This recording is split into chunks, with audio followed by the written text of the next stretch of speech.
We can no longer let society begin to guide us in their direction and be that well-behaved slave that says, okay, I'm going to surrender my identity as a man just to be a good person.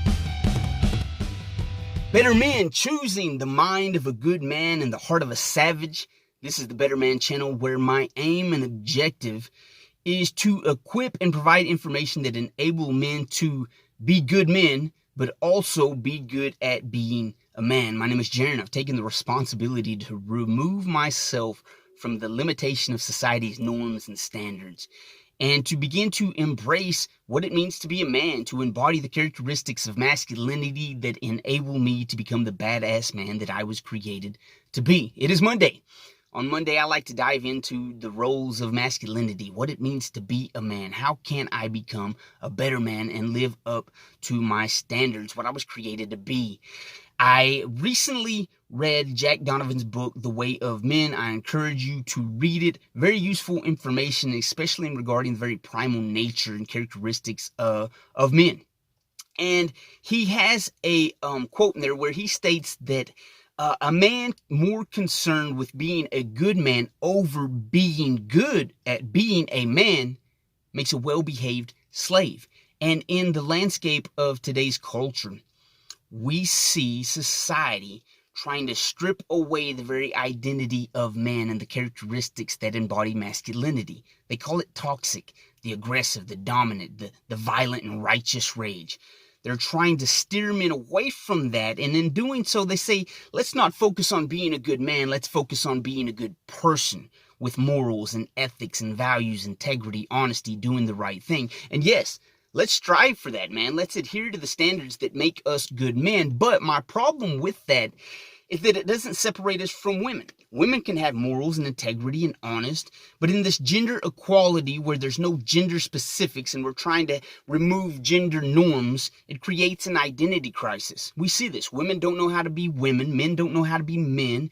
Women are masculine, women are effeminate, and it creates this chaos. It creates this culture where there's riots and protests and all this bullshit because we don't have an identity. We don't know who we are. And Jack Donovan outlines this in the being good person just means living up to those standards that are pushed upon you of being good, honest, integrity. But he says what it means to be good at being a man in its simplest terms is that survival mode that men will enact in times of crisis, such as war or a zombie apocalypse. What kind of men do you want to be surrounded by? And what kind of man do you want to be? And what kind of virtues and characteristics do you want to champion in those survival modes where the instincts, our primal nature, kick in? In those warlike situations, we don't want men that are cowards. We don't want men that are saying, well, we need to do the right thing and we need to do this. We want aggressive, violent, righteous rage, assertive, dominant, expanding their territory, territorial men. That's the kind of men that we want in those situations. And at our primal nature, that's part of being a man. And when we can find that equilibrium between doing the right thing, being honest, being upright, but mixing with that savage heart of I'm territorial and I demand respect. I'll give respect, but I demand respect as well. When we mix those, we find the true identity of what it means to be a man and that has evolved as society grows.